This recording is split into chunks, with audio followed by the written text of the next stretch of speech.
Hello and good evening, everybody. Our poets are just joining us here in the Zoom room, and I'm delighted to be joining you all for this wonderful event tonight, live streaming onto YouTube.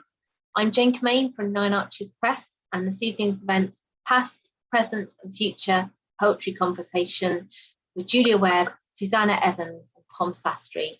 A wonderful event which we hope will encompass some of the interesting themes in their three most recent books: Space Baby by Suzannah Evans, which we've just published today; Telling by Julia Webb, published in May last month; and published in April, Tom Sastry's You Have No Normal Country to Return To.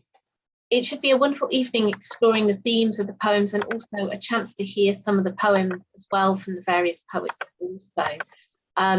So I hope that is a really interesting conversation to come from all of the writers tonight.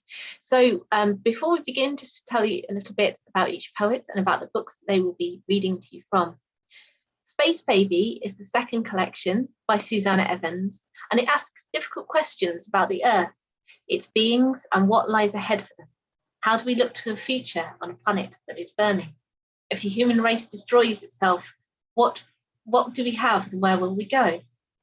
It's a dystopian and searching book which discovers a mix of absurdity and wit and speculative and serious themes.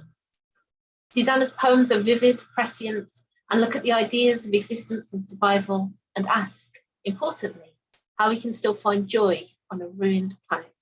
This new collection, Space Baby, follows Suzannah's debut collection, Near Future, from 2018. You Have No Normal Country to Return To by Tom Sastry explores questions of national identity and the idea of the end of history. A blistering, bleakly funny and timely book, it follows his Seamus Heaney First Collection Prize shortlisted collection, A Man's House Catches Fire. By turns crisply satirical and questioning, You Have No Normal Country to Return To ranges across the legacies of empire, post-war migration, and the current crisis in English identity. It's a book about illusion and discovering again and again that everything that we've once taken for granted was never really there. It's a guidebook for our age of enchantments collapsing upon themselves. The Telling is the new collection by Julia Webb. It is distinctive and acutely observed, and full of poems that unravel the intricacies at the heart of our human relationships. Moving and dark, we uncover the things that go unspoken between people despite their closeness. The Telling follows her collections Bird Sisters and Threat 2019. In turning her forensic focus on what makes us human, and in particular what it is that glues us together or causes us to come apart, Julia Webb's poetry examines the wreckage of our complex lives, to understand where fault lines and fractures lie, and to ask, what are the stories that construct our families and relationships, and who gets to tell them? These three wonderful, diverse, interesting, thought-provoking collections are going to be part of our conversation tonight. And without further ado, I'm now going to hand over to your three poets in conversation, reading poetry, talking about the themes of their books: Tom Sastry, Suzannah Evans, and Julia Webb. Thank you.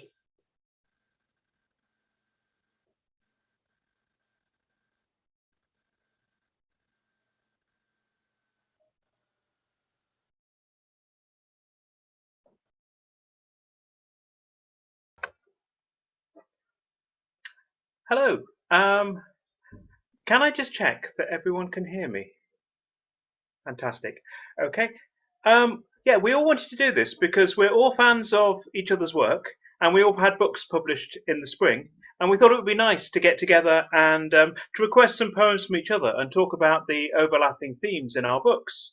So without further ado, I'd like to start with a request for Suzannah. I wonder if you could read us one of my favourite poems from Space Baby. Congratulations on publication today, by the way. Could you read us A Course in Miracles? Yes, thank you, Tom. I'm going to read it from the book, which I think normally in these circumstances I would read it from a screen, but I'm not quite got over having the book to read from, so I'm just going to do that. A Course in Miracles. I've been counting the fly agarics on the library lawn, and today there are 31. At lunch, the theology scholar laughs because I'm wearing slippers. I eat a baked avocado, which I've never eaten before. I watch the ewes that brush the churchyard wall, while he pronounces the Greek apocalypsis and asks me what is being revealed that would not be known otherwise. The avocado has been cooked in its skin with red onion and pepper. A visiting vicar tells me Christians are unafraid because they know they will be saved and asks if I have a faith like that. I imagine myself in the ruins of my house, fashioning a fallout shelter from a blown-off door. When John ate the scroll in Revelation, it tasted both bitter and sweet and allowed him to speak prophecy, but did he wash it down with anything? The teacher of A Course in Miracles says consuming food is not essential, but an experience we've grown used to, while polishing off the last forkfuls of a tuna jacket. Every day, more toadstools rise out of the grass, like cartoon thought bubbles. I have been reading about the expanse of their finely rigged root systems and how they communicate with trees. If I have faith in anything, it's the plants. When the time comes, they'll eat me inside out.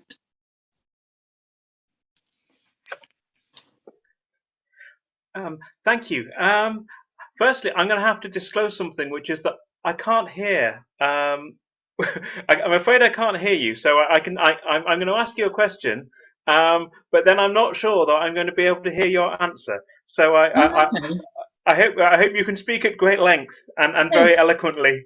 Can you hear me while okay? we deal with that? But question I wanted to ask you was that a lot of the poems in Space Baby seem to me to be saying that we can actually get used to the idea of our own extinction. Maybe even find some beauty in it. And so I just wanted to ask you, do you think we're getting too comfortable with the end of the world? Right. Yeah, I really like that question. I think there was a time, it was around the time Trump got elected, where there was like a sort of a kind of a meme or like a viral tweet thing, and it showed like the A-board of a bookshop, and it said, "Oh, we're moving dystopian fiction into the current affairs section," or something like that, it's something. It's I don't know. I think that said something about how what was happening, about the way that actually the kind of what is happening is becoming harder and harder to differentiate maybe from the apocalypse, like the real world everyday events, climate, politics, etc.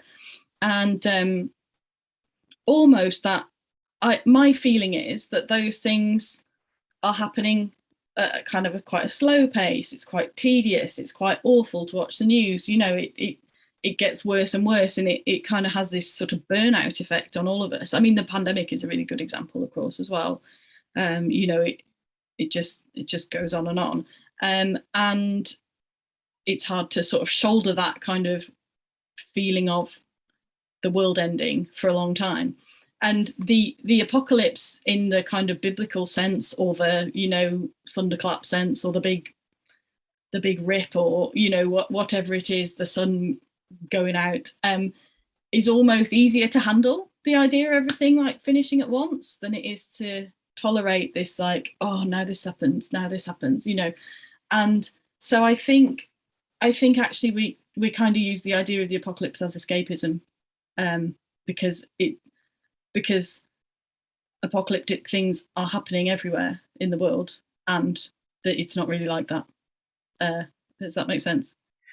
It does. It happens.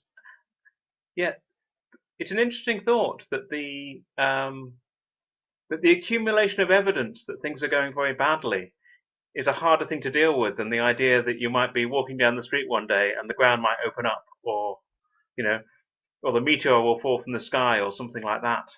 And yet it seems to me that's a lot of what you're writing about in the book is actually that very difficult thing. It's people who are just they've normalized the idea that things are getting worse, and they're just getting one bit of bad news after another, and they're sort of dealing with it like it's as you would, like it's the day to day.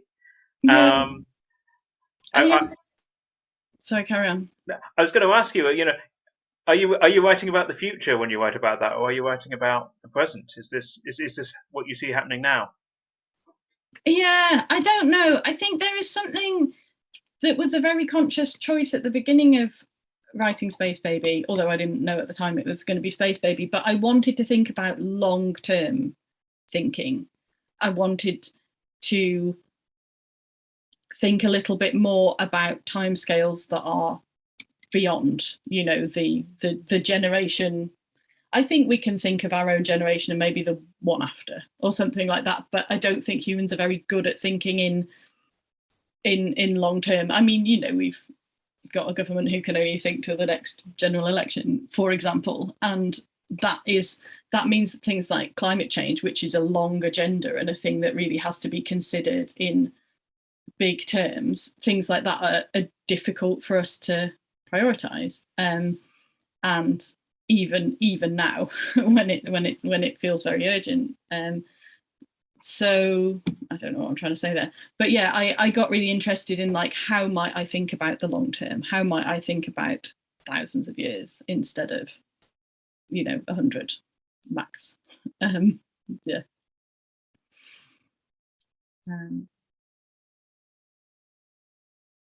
Yeah.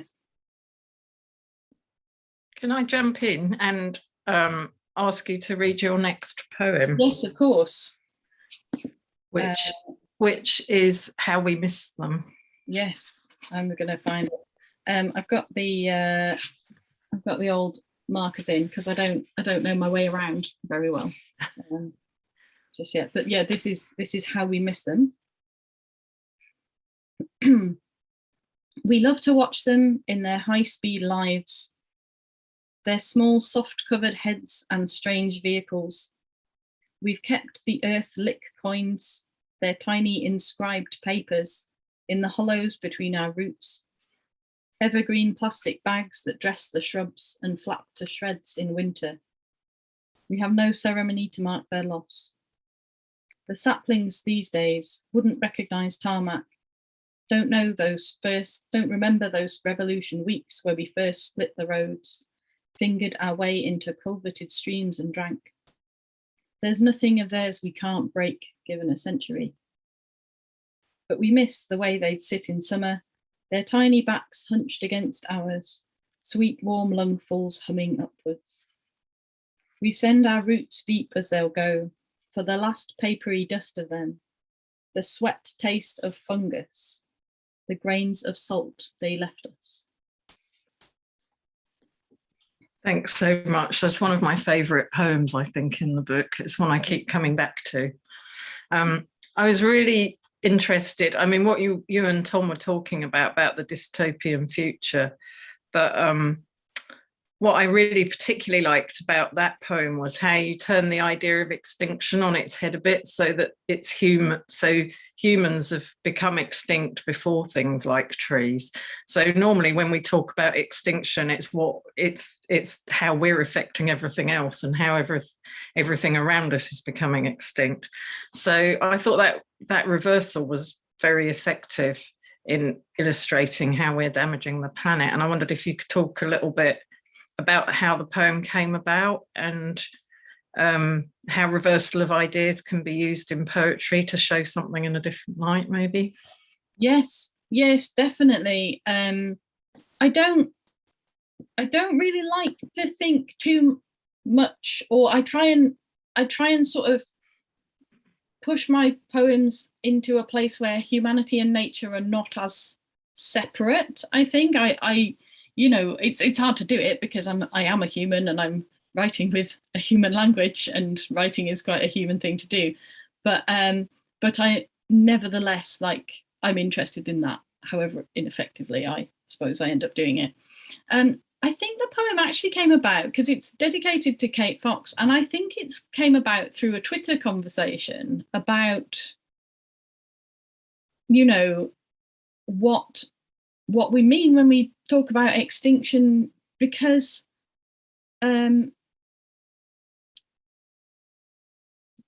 maybe save the planet, when people do say that, it does quite often mean save the humans. And of course we are part of this like interlinked, natural world. We require bees to pollinate plants so we can eat. We require the plants to eat in the first place, so it is all very interconnected, but also, the idea that nature might, not nature, but non-human beings might even, look at us with affection or miss us, or because I love going for a walk and looking at the birds and looking at the trees, and I can get quite excited about things like that. So I like to think of it being the other way around, but maybe that's a little bit egotistical, actually. I think it's a good way of showing how it's a good way of showing that relationship in a new way, perhaps, sort of making it a bit fresher as an idea. Sorry, that was quite a ramble. I hope that answered the question. No, it wasn't. I think it was very effective. And we do sort of tend to look at nature like as a curiosity often, don't we? So it's interesting to think that like things like birds and other animals and trees even might look at us like that too, Maybe they have their own version of Spring Watch. Aren't they so cute in their little coats or whatever it is, that they think when they look at us? Spring Watch, but the reverse, would be brilliant. I have a question for you now as well, don't I? But first, I would like you, if you would be so kind as to read the poem Girl Was Born. Yeah. I'm going to read from my book as well. Girl was born. Girl was in the world. Her mother was a horse and her father was a pony. Or was it the other way round? Girl never knew when a day would turn sour. The world was a farmyard full of plastic animals. The houses were wooden, tiny painted rectangles for windows. Nothing to look out from. Girl looked out of her rectangular eyes with longing. Girl reached for quiet. She reached for making sense. The words danced themselves up and down on the page until finally she understood them. Girl was born too late or too early. She became a sister. Then she became a sister again. She ran up the slippery stairs 2 at a time. She jumped down them. Girl was a ratty tennis ball. Somewhere along the way, she lost her bounce. Girl was born a second time. Girl was born of the woods. Her father was a pine tree. Her mother was a bramble. The house was full of midges. There was no way of returning to where she had come from. She picked up a twig shaped like a gun and aimed it. Thank you, thanks. I really love that poem. I think it's, I don't know, I think it's just so rich in where it sends you visually almost as a reader or as a listener. My question, it starts with a quote that I'm sure is from Sharon Olds, but I can't find it anywhere, which is, she said something like, family is a group of people who miss the same imaginary place. And in the telling, this seems to be the place quite often of your poems. And you often seem to get there through metaphor. Real relationships play out in very surreal settings like down a well, I think, at one point, or family members get replaced by other things. So like in that poem a little bit, but also sometimes they're bees or weather or celestial bodies. And I was wondering if you could talk a bit about this and about how you choose your metaphors, because I think they're really interesting. Thank you. That's a great quote, actually. Yes, I wish I knew for certain it was her, but I just heard someone say it once, but I'm sure that's who it was. I mean, it's an interesting question. I think often metaphors just come to me when I'm writing, so I don't necessarily deliberately set out to write metaphors. But I think some of the metaphors, like in that poem that I just read, for instance, some of them come from like real things that were in that environment when I was a child.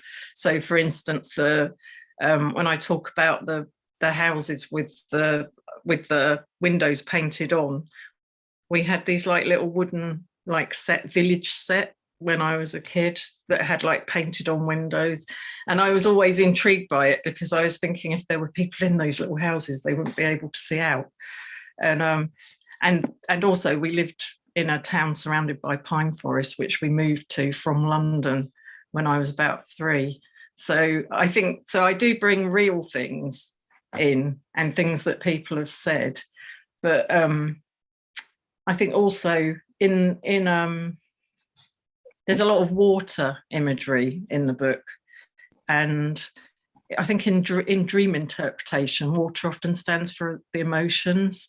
So I was quite interested in, like, you know, the idea of houses being flooded and storms and, you know, people having storms inside them and stuff like that.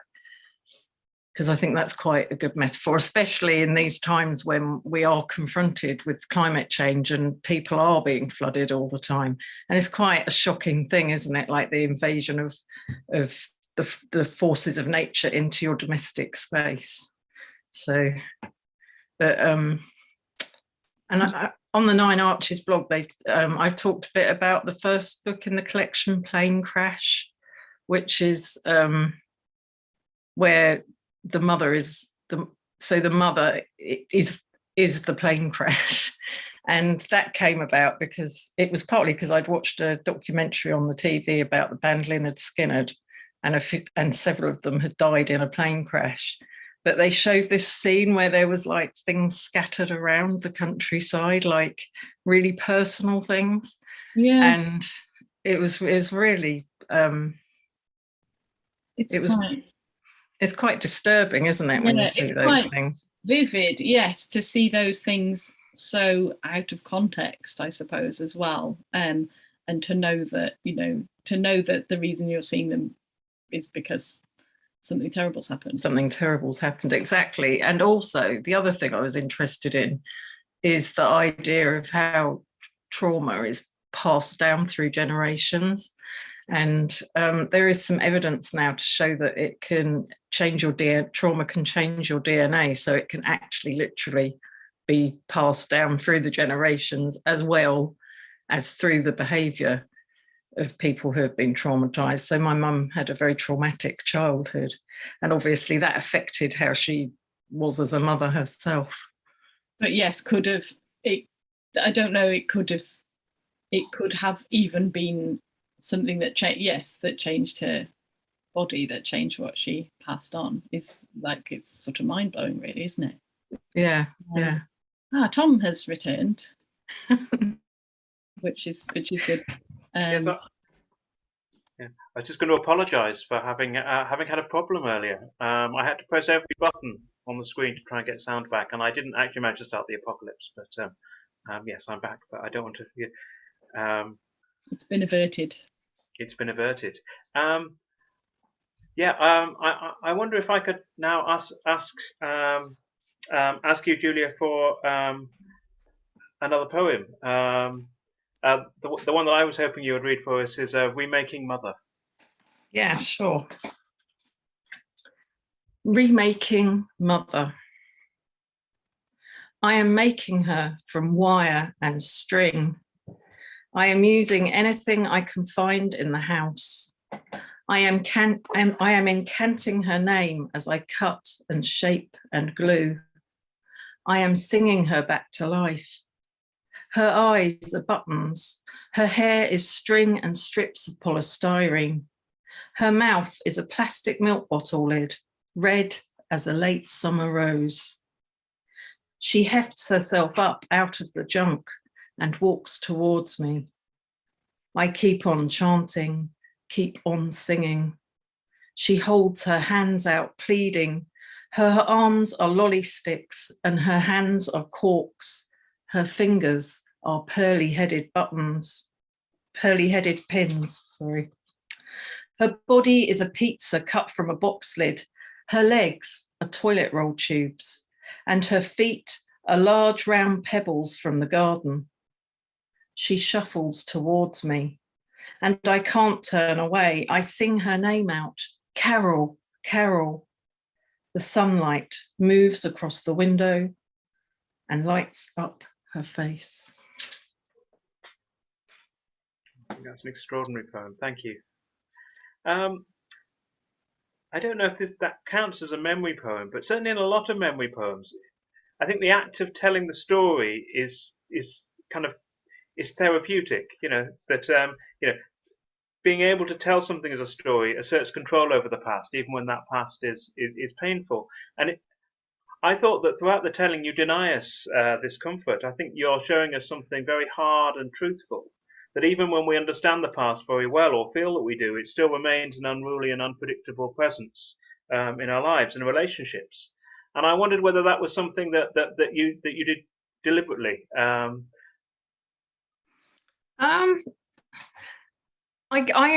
I suppose in a way I did. I think it's not exactly that the past is a dangerous place, but there is this thing, isn't there, of how everybody remembers things differently, which I'm quite fascinated by. When I did a degree a few years ago, my dissertation was about memoir and an autobiography, and I'm quite interested by this idea that I read this bit of research that said that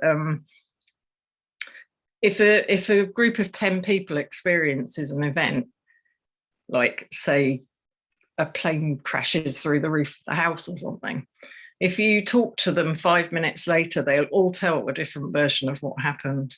And then if you talk to them an hour later, they'll all tell another different version of what's happened, and so on. So it's like we just, in our minds, we're retelling ourselves these stories. And every time we tell them, even if we try not to, we change them. So I find that quite fascinating. I think really the past is a treacherous place rather than a dangerous place because of that. And also because family members sometimes collude with one another to tell different versions of things. That's definitely happened in my family, where somebody will say something and then several other people will say, well, that didn't happen, when you clearly remember it happening. And also sometimes things people say over time get changed, because there was a thing that happened in my family where my nephew said to me one day, well, my mum told me you were the black sheep of the family and you used to climb out of the window every night. And I was like, well, no, I never did that. And then I realized that at some point I'd said to her, I'd really like to climb out of the window at night. And over the years, in her mind, she turned it into, I actually did do that. So it's quite fascinating, really, isn't it? But I mean, in poems, you can only tell your own truth, really, I think. That really does resonate with me, actually. I think when you are writing about a past which concerns only you, maybe you no longer have any contact with the other people who are in the story, maybe it's something that only happened to you, you can negotiate with it and you can write your own version. You kind of set some kind of control over it. But obviously, if there's other people turning around and going, no, it wasn't like that. And what about this thing? And what about that thing? And what about the other thing? And why are you making all this stuff up? It's much harder. I think it's a real challenge, the whole idea of lyric poetry. I think it's you can sit there with your splendid eye saying all these wise things that round everything off, but the chances of everyone else agreeing with them in toto isn't that high. No, but I think isn't it Sharon Olds who says that the truth of the poem is more important than the actual truth. So she does change things in her poems. They feel very autobiographical, but she may have changed bits of them to make a better, more truthful poem. Yeah. And I think I do that as well to a certain extent. In a way, it's not exactly documenting the past, it's more exploring the past, which I think is a different thing. Does that make sense? Yeah.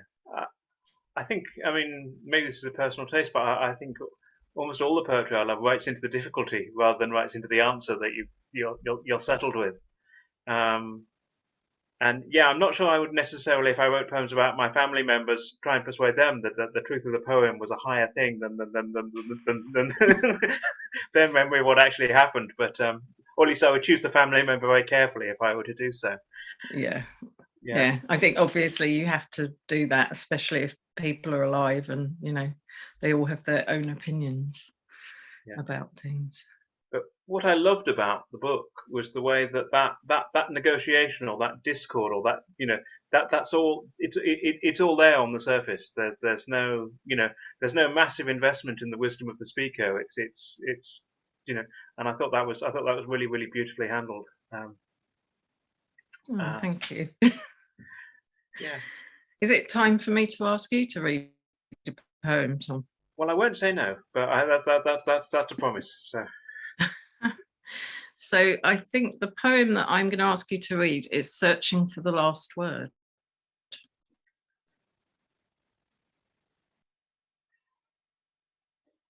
See, I have my book too, but unfortunately it's quite shiny and reflects, but it is actually a lovely cover. What I have on the cover here is John Martin's The Eve of the Deluge. So it's a group of figures climbing a hill, but you need the title to understand that they're the ones that didn't make it onto the ark and they're all going to drown. This poem is called Searching for the Last Word. No one will tell you that becoming themselves was easy. We have all escaped from silence to tell the world what silence is like. We say other people's voices are silencers because we want them to shut up.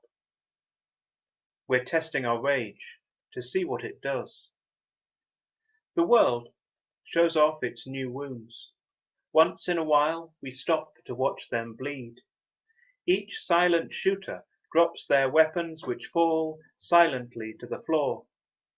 We melt into the crowd, which is to say, into ourselves, still insisting we were bleeding first. Mostly, I read about this on my phone.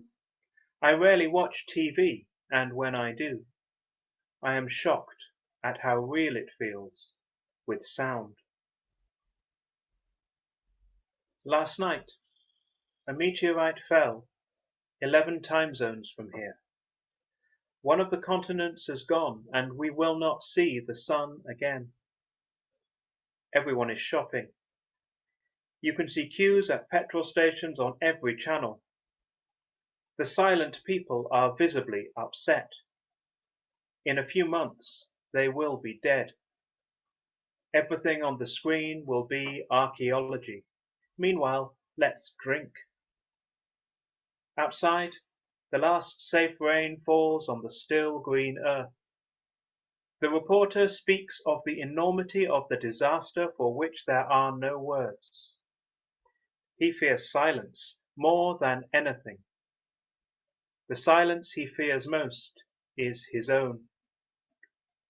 Watching him, I remember the times I ran my mouth because I knew there was only one thing I needed to say, so it seemed fair to carry on until it was said.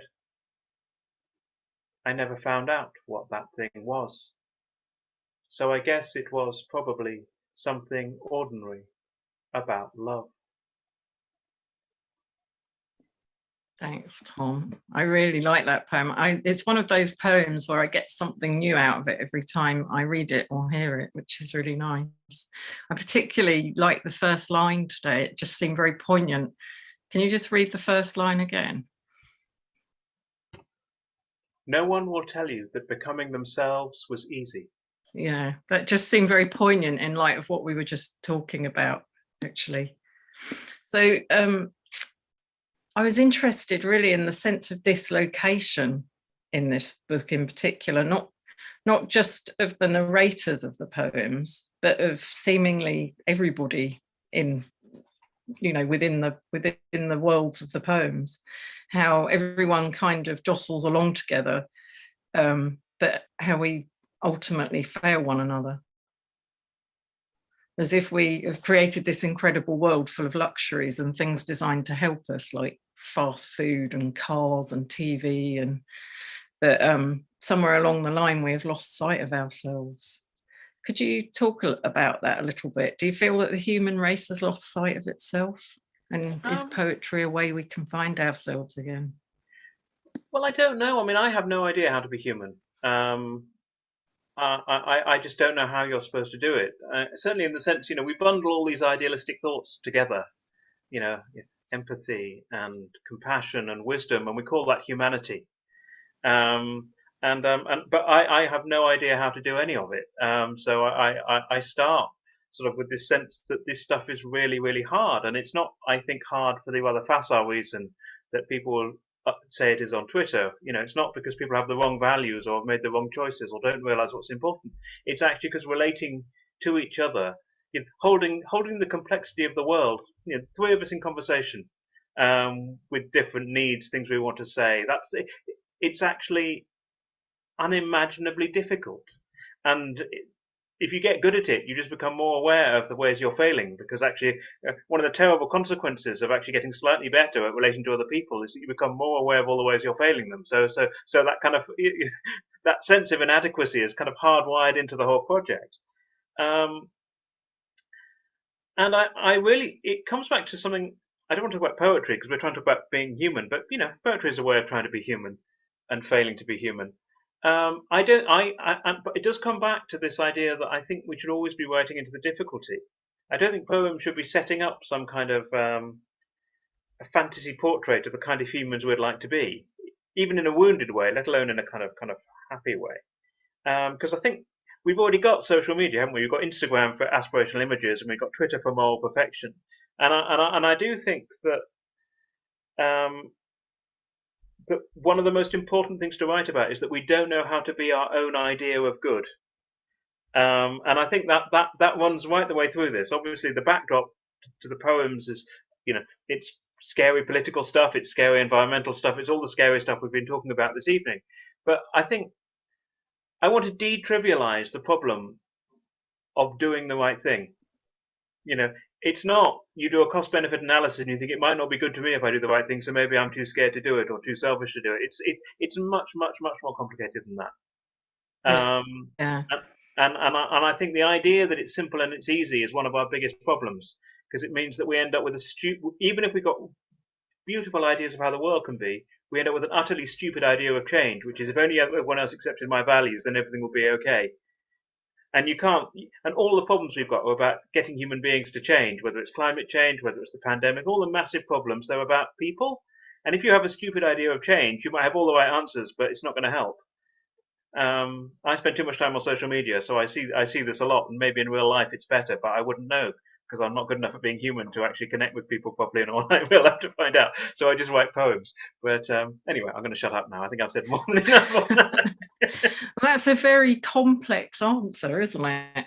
Because obviously the world is getting more and more complex, isn't it? So, but also what is good is a big question, isn't it? And there's a whole self-help industry built on, telling us how different ways in which we could be good if we just tried hard enough.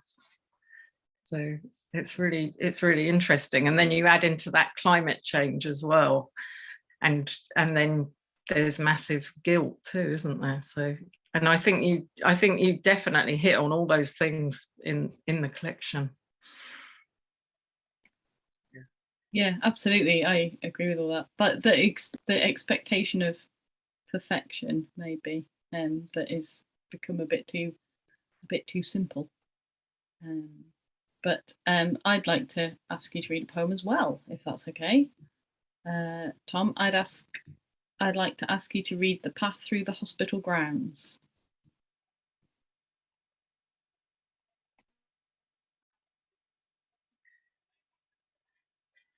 The Path Through the Hospital Grounds.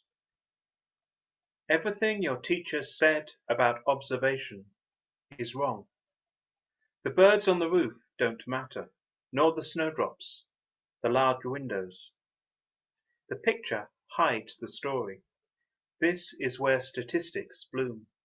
History's sealed box where the longest weeks are endured. Look away now. You have no right to the old man's pajamas or his movements. What you find in the nurse's face, you stole. There's a reason you are drawn to other people's grief, but you have left the world unfinished.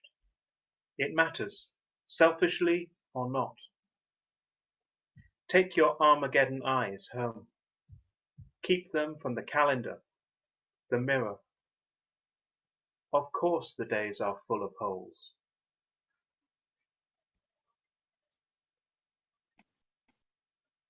Thank you. I love that poem because it does the thing. I mean, many of the poems in this book do this as well, but it does that thing that you're so good at, which is like the very big historical, enormous concept alongside the very small and everyday. And I think it's really powerful. I'd like to ask you something about the relationship between the individual and history in your poems. Often the two things feel a little bit at odds, as if your speaker sort of recognizes their place inside history, but doesn't feel a part of what is happening or doesn't want to be complicit in it. And maybe is writing poems a way of resisting this as well? I don't know about resisting, because I don't know. I mean, the number of things that you can do in poetry which you can get away with describing as a form of resistance or activism seems to grow by the week. So I would love to think my poems are heroic acts of resistance, but I think that would be wrong. I definitely interested in documenting how it feels. I mean, there's the history of the time we live in will be written, or the asteroid will hit, or climate change will accelerate and it won't be written because there'll be no one to write it, and except for the cockroaches who are digging through, sifting through the archaeological record in a million years' time. But assuming it's written, people will form an idea of what the important events were, and they will ask the same question that actually every generation has asked of its predecessors, which is, why on earth did they let that happen, or why on earth did they do that? And I sometimes think that, well, I don't know how to stop us doing these things, or even maybe sometimes to stop doing them myself. But I do know that I think there is some value in explaining, or at least showing people what we were thinking when we did or didn't do those things. And I feel this is very strongly in your work as well, when you're talking about these atrocious planetary level catastrophes happening and people somehow managing to normalize them. That this is it's almost the last story to tell. It seems it's what's perfectly logical and sensible from the point of view of someone who lives with the perspective of an individual living a more or less private life. It seems totally absurd from a world historical perspective, but actually you flip that and it's the same. And I think if you're a human being who is not particularly, I don't think I'm going to be the first person sort of running off of the hills and grabbing my rifle and saying, someone's got to stop this right now. I mean, I'm afraid I'm not that sort of person. I'll be hiding under the bed with most of the rest of the population. But I am very interested in history, and I'm interested in history both as an act of storytelling, and I'm also interested in the way we think about history, and in that kind of wide lens thing, I watch lots of documentaries and struggle to finish novels, even though I love them. But at the same time, yes, I'm not a doer. I'm not an actor. I'm not a very, you know, I'm not an activist by nature, which isn't to say that I will never do or say anything political. And I can see all of the issues. Also, I think I find it very difficult to sign up for a cause as well, because you spot all the internal power dynamics in any movement when people are talking about challenging power. And I actually find the character of resistance movements and political movements very unpleasant, even if they're saying things I agree with. So, I found that a very difficult hurdle to get over. So I feel I feel I'm entirely useless historically. I'm not going to be an agent of any kind of useful change, and I will definitely be one of those people who future generations look back on and go, "Why didn't those idiots do something?" That's definitely me. And so I think I'm just making All excuses. of us, to be fair. Yeah. I think I'm just getting my excuses in. They can read my book and go, "Okay, he wasn't completely stupid," and then 50 minutes later, they go, "But why didn't he do anything?" But this is what he did. It's the book. Yeah. So that's fine. Thank you. It's a really kind of far-reaching collection in those respects. I really like that about it. The ideas in it. So we are going to round off by each reading a final poem. And I went first at the beginning, so I'm going to go first now. Just thank you to everybody for coming. It's been really nice to share Space Baby Day with some listeners, I hope. And this poem is called Duvet Day. A little bit like what I was talking about, the kind of burnout, the kind of slow, tedious decline of everything. Sometimes I think maybe the world will end with everybody just deciding not to get out of bed. So that's what this poem's about. Duvet Day. On the first day of the year, they didn't get up. Last night there had been a party, their friends had let off fireworks. They'd lit gold Roman candles in the garden and scorched the fence by mistake. At midnight they'd clasped shoulders, vowing to see each other more than once a year. In bed they read the news on their phones till their hands got hot. Animals were being chased out of their homes by fires, and politicians were talking about the effect on the economy. It didn't really get light outside. They said little. Words had started to feel stale in their mouths, and their breath smelled of old eggs. There were no cars or voices on the street, and they wondered if all their neighbours had stayed in bed too. It was windy, and they heard the bins blowing over now and again. Later, an owl, who had slept in the fork of a tree all day, got up to screech in the shrubbery. Occasionally, they held hands under the duvet or touched feet. One of them turned a pillow over in the half-dark and thought of the jobs there were to do, the recycling and the gardening, but none of them felt that important. Let the weeds grow in between the slabs of the patio. They try so hard. They deserve it.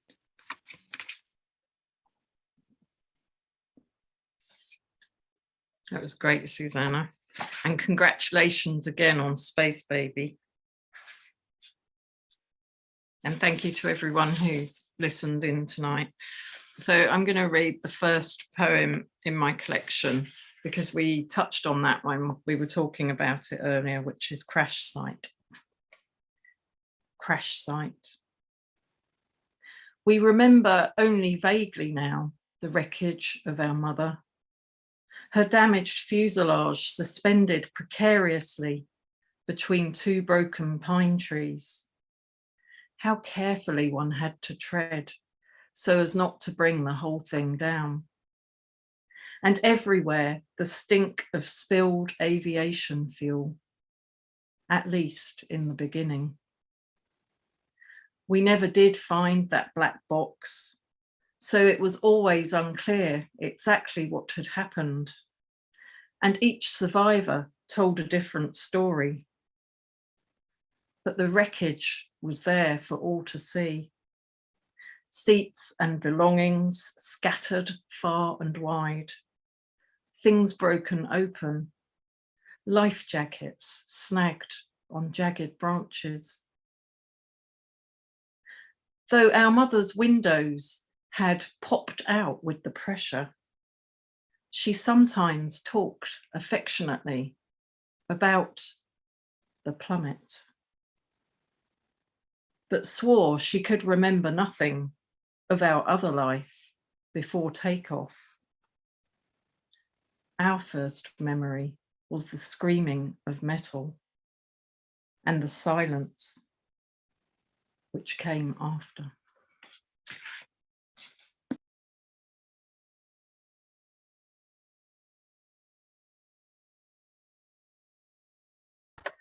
Thank you, Julia. I really love that poem, and I'm going to celebrate Space Baby Day by closing this with a poem which begins on the moon with space tourism. This is called "This Is Our Story." It's a short sequence. It's a sequence of very short poems. 1. The moon tour always arrives in time to watch the Earth rise and leaves before it's sunk in space. How much loss can the people face? There are no inwardly unremarkable lives, too. The future is your own country, stripped of illusions, the cold average of human fate, an unscripted hail of events. What will your country do to make it make sense? 3. If a Home Secretary signs my exile, and I'm not told, where in that moment am I really from? Meanwhile, should I take more care, or be already what I might become? 4. Your colleague says, eat clean, stay thin. Other people's bets can kill. This time it's mild, they say again. To school a child you go all in. They rake your steak, lungs, kidneys, brain. 5. The dead withdraw their names, sick of glory. Our leaders aren't impressed, arrest a number in a ghostly raid, have the rest displayed in the shadow of their phrase. This is our story. Thank you, everyone, and good night. A huge thank you to all of our poets this evening. I'm going to bring everyone onto the screen so that we can, in a moment, give you all a cheery Zoom wave to end this event. I'd just like to say a huge thank you to Julia, to Suzannah and Tom for coming up with this idea and doing this wonderful, wonderful session. It's just been really great hearing you talk about all the themes of your books.